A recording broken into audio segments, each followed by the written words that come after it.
दुनिया में हर दिन हजारों हवाई जहाज उड़ान भरते हैं, पर कुछ उड़ानें ऐसी होती हैं जो कभी अपनी मंजिल तक नहीं पहुंचती। ना कोई अलर्ट, ना कोई संकेत, और फिर वो प्लेन ऐसे गायब हो जाते हैं जैसे आसमान ने उन्हें निगल लिया हो। कहीं कोई मलबा नहीं, कोई सुराग नहीं, मानो वो प्लेन कभी था ही नहीं। और जब सालों बाद उसका कोई हिस्सा कहीं वीरान जंगलों में या बर्फीले पहाड़ों में मिलता है, तो वहां होता है सिर्फ रहस्यमय आवाजें। आज हम आपको दिखाएंगे ऐसे 5 रहस्यमय प्लेन जिनकी सच्चाई सुनकर आप भी सोच में पड़ जाएंगे। क्या ये सिर्फ हादसे थे या फिर कुछ ऐसा जो हमारी समझ से परे है? लेकिन उससे पहले अपनी मलेशिया एयरलाइंस फ्लाइट MH370। दोस्तों, क्या आपने कभी सोचा है कि एक विशालकाय लोहे का परिंदा, एक मॉडर्न प्लेन जिसमें 239 लोग सवार हो, आज की टेक्नोलॉजी वाली दुनिया में हवा में ही गायब हो सकता है हमेशा के लिए? ये कोई फिल्म की कहानी नहीं, बल्कि हकीकत है मलेशिया एयरलाइंस की फ्लाइट MH370 की। एक ऐसा रहस्य जिसने दुनिया के सबसे बेहतरीन दिमागों को भी उलझा कर रख दिया है। तारीख थी 8 मार्च 2014। रात के ठीक 12:41 पर मलेशिया के कुआलालंपुर इंटरनेशनल एयरपोर्ट से मलेशिया एयरलाइंस के बोइंग 777 प्लेन ने उड़ान भरी। मंजिल थी चीन की राजधानी बीजिंग। इस प्लेन में 12 क्रू मेंबर्स और 227 यात्री सवार थे, जो अलग अलग देशों से थे, अपनी अपनी कहानियों और मंजिलों के साथ। सब कुछ परफेक्ट था, मौसम साफ था, दोनों पायलट कैप्टन जहारी अहमद शाह और फारिक हामिद बेहद अनुभवी थे। टेक ऑफ के बाद सब कुछ नॉर्मल चल रहा था। उड़ान भरने के करीब 40 मिनट बाद जब प्लेन मलेशियाई एयर स्पेस से निकलकर वियतनाम के एयर स्पेस में दाखिल होने वाला था, तब कैप्टन ने मलेशियाई ATC को अपना आखिरी मैसेज भेजा। शब्द थे, गुड नाइट मलेशियन 370। ये शब्द जितने सामान्य थे उतने ही भयानक साबित होने वाले थे, क्योंकि इसके ठीक 2 मिनट बाद रात 1:21 पर वो प्लेन जो रडार पर एक चमकते हुए डॉट की तरह दिख रहा था, वो अचानक गायब हो गया। कोई इमरजेंसी कॉल नहीं, कोई खतरे का सिग्नल नहीं, कुछ भी नहीं, बस एक खाली स्क्रीन और गहरा सन्नाटा। पहले तो अधिकारियों को लगा कि ये कोई कम्युनिकेशन की दिक्कत होगी, कोई तकनीकी गड़बड़ी, लेकिन मिनट घंटों में बदलने लगे और घंटों दिनों में। जब प्लेन का कोई अता पता नहीं चला तो दुनिया भर में खलबली मच गई। एक भयानक सच सबके सामने था, एक पूरा का पूरा प्लेन 239 लोगों के साथ लापता हो चुका था। इसके बाद जो शुरू हुआ वो था इतिहास का सबसे बड़ा, सबसे महंगा और सबसे जटिल सर्च ऑपरेशन। ऑस्ट्रेलिया, चीन, भारत, अमेरिका समेत 26 देशों ने अपनी नौसेना और वायुसेना को इस खोज में लगा दिया। समंदर की गहराइयों से लेकर आसमान की ऊंचाइयों तक हर जगह प्लेन को ढूंढा गया, लेकिन MH370 मानो हवा में घुल गया था। कोई सुराग नहीं मिल रहा था। कई हफ्तों बाद एक ब्रिटिश सैटेलाइट कंपनी इनमासाट ने एक चौंकाने वाला डेटा जारी किया।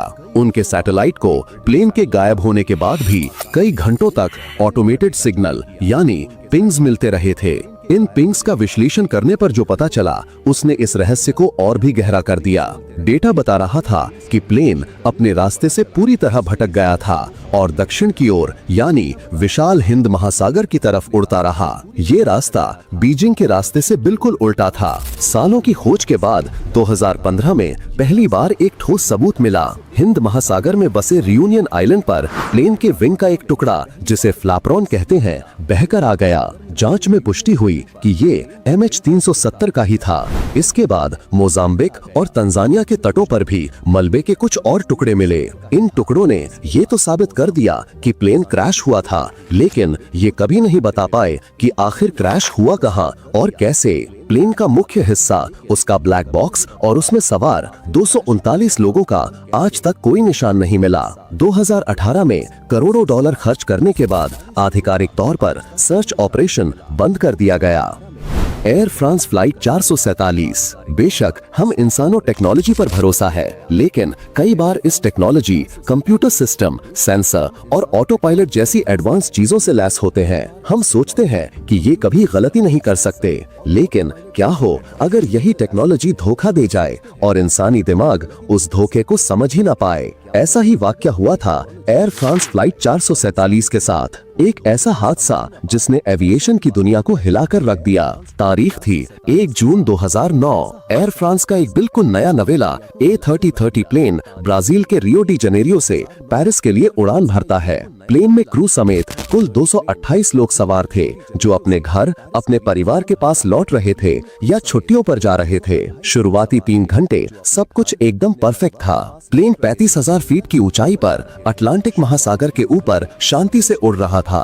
केबिन में बत्तियां मंद थीं, कुछ यात्री सो रहे थे तो कुछ फिल्में देख रहे थे, इस बात से बिल्कुल अनजान कि कुछ ही देर में क्या होने वाला है। अपनी उड़ान के चौथे घंटे में प्लेन एक ऐसे इलाके में दाखिल हुआ जिसे पायलटों की भाषा में ITCZ यानी इंटर ट्रॉपिकल कन्वर्जेंस जोन कहते हैं। आसान भाषा में समझें तो ये मौसम का चौराहा है, जहां अक्सर बड़े बड़े बर्फीले तूफान और घने बादल बनते हैं। जैसे ही प्लेन इस इलाके में घुसा, अचानक पेरिस में बैठे एयर ट्रैफिक कंट्रोलर की रडार स्क्रीन पर जो एक छोटा सा डॉट फ्लाइट 447 को दिखा रहा था, वो कहीं गायब हो गया। कोई इमरजेंसी सिग्नल नहीं, कोई आखिरी मैसेज नहीं, पायलटों की तरफ से मदद की कोई पुकार नहीं, बस एक गहरी डरावनी खामोशी। जब तय समय पर प्लेन पेरिस नहीं पहुंचा तो दुनिया भर में हड़कंप मच गया। एक मॉडर्न प्लेन 228 लोगों के साथ आखिर ऐसे कैसे गायब हो सकता है? इसके बाद शुरू हुई इंसानी इतिहास की सबसे मुश्किल खोजों में से एक रिसर्च मिशन। ये घास के ढेर में सुई खोजने जैसा नहीं था, ये तो समंदर में सुई खोजने जैसा था। ब्राजील और फ्रांस की नौसेनाओं ने मिलकर अटलांटिक के उस विशाल इलाके को छानना शुरू किया। कुछ दिनों बाद प्लेन की सीटों और कुछ यात्रियों के शव सतह पर तैरते हुए मिले, जिससे ये तो साफ हो गया कि प्लेन क्रैश हो चुका है। लेकिन सबसे जरूरी चीज, प्लेन का ब्लैक बॉक्स जो हादसे का राज खोल सकता था, वो कहीं नहीं मिला। इसके बाद 1 साल बीता, फिर दूसरा साल। उम्मीदें लगभग खत्म हो चुकी थीं। दुनिया मान चुकी थी कि फ्लाइट 447 का राज हमेशा के लिए समंदर में दफन हो गया है। लेकिन फिर अप्रैल 2011 में टेक्नोलॉजी ने वो कर दिखाया जो इंसान नहीं कर पा रहा था। रोबोट वाली पनडुब्बियों ने समंदर की सतह से 13,000 फीट नीचे, यानी लगभग 4 किलोमीटर की गहराई में, उस प्लेन के मलबे और सबसे कीमती चीज, उसके ब्लैक बॉक्स को ढूंढ निकाला। जब ब्लैक बॉक्स से डेटा और कॉकपिट की आवाजें रिकवर की गईं, तो हादसे की जो कहानी सामने आई वो दिल दहला देने वाली थी। उस रात असल में हुआ ये था, जब प्लेन उन बर्फीले बादलों से गुजरा तो उसके पिटोट ट्यूब्स पर बर्फ जम गई। ये प्लेन की स्पीड नापने वाले छोटे छोटे पाइप होते हैं। बर्फ जमने की वजह से उन्होंने काम करना बंद कर दिया और कॉकपिट में गलत स्पीड की जानकारी जाने लगी। जैसे ही कंप्यूटर को सही स्पीड का डेटा मिलना बंद हुआ, ऑटो पायलट सिस्टम ने खुद को डिस्कनेक्ट कर दिया। अब प्लेन का पूरा कंट्रोल पायलटों के हाथ में था। पायलट कंफ्यूज हो गए। इसी कंफ्यूजन में एक पायलट ने प्लेन को गिरने से बचाने के लिए उसकी नाक यानी आगे के 3 हिस्से को ऊपर की तरफ खींचना शुरू कर दिया। ये उनकी सबसे बड़ी और जानलेवा गलती थी। प्लेन की नाक जितनी ऊपर उठती गई, उसकी स्पीड उतनी ही कम होती गई। एक पॉइंट ऐसा आया जब प्लेन एरोडायनामिक स्टॉल की स्थिति में आ गया। आसान भाषा में कहें तो प्लेन ने हवा में तैरने की अपनी ताकत खो दी और वो किसी पत्थर की तरह सीधा नीचे गिरने लगा। सबसे दर्दनाक बात यह थी कि प्लेन के सिस्टम में स्टॉल का अलार्म लगातार बजता रहा, लेकिन आखिरी 3.5 मिनट तक पायलट ये समझ ही नहीं पाए कि प्लेन के साथ असल में हो क्या रहा है। वो उसे बचाने की कोशिश करते रहे, जबकि उनकी यही कोशिश प्लेन को मौत की तरफ ले जा रही थी। फ्लाइट 447 की कहानी किसी बाहरी हमले की नहीं, बल्कि एक छोटी सी तकनीकी खराबी और उसके बाद हुए इंसानी कंफ्यूजन की कहानी है। ये हादसा एक दर्दनाक सबक था कि कैसे कुछ सेकंड की गलतफहमी 228 जिंदगियों पर भारी पड़ गई। फ्लाइट 19 एक ऐसी उड़ान थी जो आज 80 साल बाद भी इतिहास का सबसे बड़ा अनसुलझा सवाल बनी हुई है। तारीख थी 5 दिसंबर 1945। दूसरा विश्व युद्ध अभी अभी खत्म हुआ था और अमेरिका के फ्लोरिडा एयर स्टेशन पर माहौल बिल्कुल नॉर्मल था। दोपहर के 2:10 पर अमेरिकी नौसेना के 5 ताकतवर बम वर्षक प्लेन, जिन्हें TBM एवेंजर कहा जाता था, एक रूटीन ट्रेनिंग मिशन के लिए उड़ान भरते हैं। इस मिशन का कोड नेम था फ्लाइट 19। इन 5 प्लेन में कुल 14 नौसैनिक सवार थे, जिनका नेतृत्व कर रहे थे लेफ्टिनेंट चार्ल्स टेलर, जो एक बेहद अनुभवी पायलट थे। इनका मिशन सिंपल था, अटलांटिक महासागर के ऊपर एक ट्रायंगल के आकार के रास्ते पर उड़ना, ट्रेनिंग पर्पस से बम गिराना और वापस बेस पर लौटाना। मौसम बिल्कुल साफ था और पांचों प्लेन उड़ान भरने के लिए पूरी तरह से तैयार थे। लेकिन किसी को भी इस बात का अंदाजा नहीं था कि ये पांचों प्लेन और उनमें सवार 14 लोग अपनी आखिरी उड़ान पर निकल रहे थे। उड़ान के लगभग 1.5 घंटे तक सब कुछ ठीक चलता रहा, लेकिन फिर कंट्रोल टावर के रेडियो पर अचानक एक घबराई हुई और कंफ्यूज्ड आवाज गूंजती है। ये आवाज थी फ्लाइट 19 के लीडर लेफ्टिनेंट चार्ल्स टेलर की।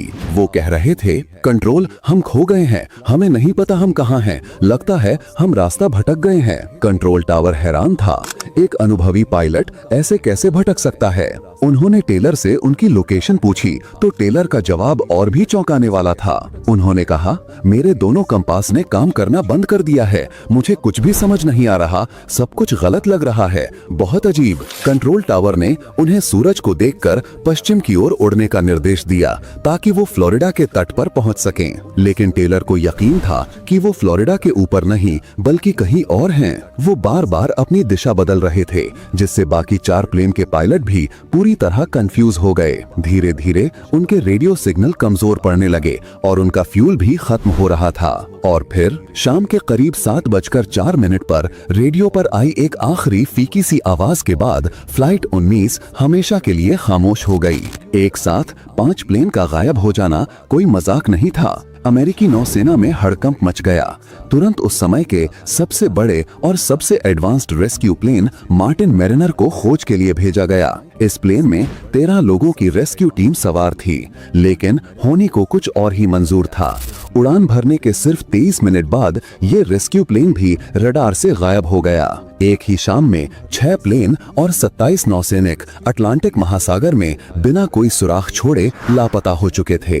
अगले कई हफ्तों तक अमेरिकी नौसेना ने इतिहास का सबसे बड़ा सर्च ऑपरेशन चलाया। लाखों वर्ग किलोमीटर के समुद्री इलाके को छान मारा गया, लेकिन न कोई मलबा मिला, न तेल का कोई निशान और न ही किसी इंसान का कोई नामो निशान, कुछ भी नहीं। इसी एक घटना ने जन्म दिया दुनिया के सबसे बड़े रहस्यों में से एक को, द बर्मुडा ट्रायंगल। पहली बार दुनिया के नक्शे पर एक ऐसे अदृश्य शैतानी त्रिकोण की बात होने लगी जो फ्लोरिडा, बर्मुडा और प्यूर्टो रिको को जोड़ता है। तो आखिर हुआ क्या था फ्लाइट 19 के साथ? एक थ्योरी कहती है कि उस इलाके में धरती का मैग्नेटिक फील्ड बहुत असामान्य है, जो कंपास जैसे उपकरणों को फेल कर देता है। ये टेलर की बातों से मेल खाता है कि उनके कंपास काम नहीं कर रहे थे। कुछ वैज्ञानिक मानते हैं कि समुद्र के नीचे से मीथेन गैस के विशाल बुलबुले निकलते हैं जो पानी के घनत्व को कम कर देते हैं और किसी भी जहाज को मिनटों में निगल सकते हैं। पर ये थ्योरी हवा में उड़ते प्लेन के गायब होने को नहीं समझा पाती। और फिर आती है वो थ्योरीज जो विज्ञान से परे हैं। क्या फ्लाइट 19 को किसी दूसरी दुनिया की ताकत ने अगवा कर लिया था, या वो किसी टाइम वॉर्म होल में फंस गए थे? सबूत किसी के पास नहीं, बस कल्पनाएं हैं। आज इस घटना को लगभग 80 साल हो चुके हैं। एडवांस टेक्नोलॉजी और सबमरीन से समुद्र की गहराइयों को स्कैन करने के बावजूद फ्लाइट 19 और उसके बचाव में गए प्लेन का एक नट बोल्ट तक नहीं मिला। Flying tiger line flight 739। Flying tiger line flight 739 एक ऐसा विशालकाय प्लेन जो अमेरिकी सेना के 93 जांबाज सैनिकों को लेकर उड़ा और फिर आसमान में बस गायब हो गया। न कोई मलबा, न कोई सुराग, बस एक अंतहीन खामोशी। इसकी शुरुआत होती है 16 मार्च 1962। दुनिया कोल्ड वॉर की गिरफ्त में थी और वियतनाम का संकट गहराता जा रहा था। इसी सिलसिले में अमेरिका के गुआम एयरबेस से एक चार्टर्ड सैन्य प्लेन ने फिलीपींस के लिए उड़ान भरी। इस प्लेन में अमेरिकी सेना के 93 सैनिक, 3 दक्षिण वियतनामी सैनिक और 8 क्रू मेंबर सवार थे। ये सैनिक एक अहम मिशन पर वियतनाम जा रहे थे। प्लेन था लॉकहीड सुपर कॉन्स्टेलेशन, जिसे उस जमाने का आसमान का महाराजा कहा जाता था। ये एक भरोसेमंद और शक्तिशाली प्लेन था जो लंबी दूरी के सफर के लिए बनाया गया था। मौसम बिल्कुल साफ था और उड़ान भरने के बाद सब कुछ एकदम नॉर्मल था। उड़ान को 80 मिनट ही हुए थे। प्लेन प्रशांत महासागर के ऊपर अपनी तयशुदा ऊंचाई पर था। पायलट ने एक सामान्य रेडियो कॉल किया जिसमें सब कुछ ठीक होने की जानकारी दी, लेकिन उस कॉल के बाद सब कुछ बदल गया। अचानक रडार स्क्रीन से उस प्लेन का निशान ऐसे मिट गया जैसे कोई पेंसिल से बनी लकीर को मिटा देता है, हमेशा के लिए। कोई इमरजेंसी कॉल नहीं, कोई मदद की गुहार नहीं, कोई तकनीकी खराबी का मैसेज नहीं, कुछ भी नहीं। 107 लोगों से भरा एक विशाल प्लेन बस हवा में विलीन हो गया। जैसे ही प्लेन के गायब होने की खबर मिली, अमेरिकी सेना में हड़कंप मच गया। तुरंत उस समय के सबसे बड़े सर्च ऑपरेशनों में से एक लॉन्च किया गया। 1300 से ज्यादा लोग, 48 एयरक्राफ्ट और 8 नौसैनिक जहाजों ने मिलकर 1,20,000 वर्ग मील से भी बड़े समुद्री इलाके को छानना शुरू कर दिया। ये इलाका इतना बड़ा था कि इसमें कई देश समा जाएं। दिन रात खोज चलती रही, लेकिन नतीजा सिफर। न एक सीट, न एक लाइफ जैकेट, न तेल का एक कतरा, कुछ भी नहीं मिला।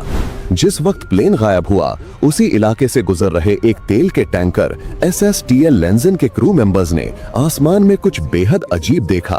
उन्होंने एक तेज चमकदार रोशनी देखी जो एक धमाके में बदल गई, और फिर उन्होंने 2 जलते हुए टुकड़ों को आसमान से समंदर की ओर तेज रफ्तार से गिरते देखा। उनका मानना था कि उन्होंने एक प्लेन को हवा में ही फटते हुए देखा है। ये गवाही फ्लाइट 739 के गायब होने की सबसे बड़ी वजह हो सकती थी, लेकिन अमेरिकी सेना की फाइनल रिपोर्ट में इस गवाही को नजरअंदाज कर दिया गया और आधिकारिक तौर पर कहा गया, गायब होने का कारण अज्ञात, कोई मलबा नहीं मिला। इस आधिकारिक रिपोर्ट ने 107 परिवारों को एक कभी न खत्म होने वाले दर्द में धकेल दिया। आज भी सबसे बड़ा सवाल यही है, अगर प्लेन में हवा में ही धमाका हुआ जैसा कि उस जहाज के क्रू ने देखा था, तो उसका मलबा कहाँ गया? एक विशालकाय प्लेन का एक छोटा सा टुकड़ा तक क्यों नहीं मिला? ये सवाल फ्लाइट 739 को इतिहास के सबसे परेशान करने वाले रहस्यों में से एक बना देता है।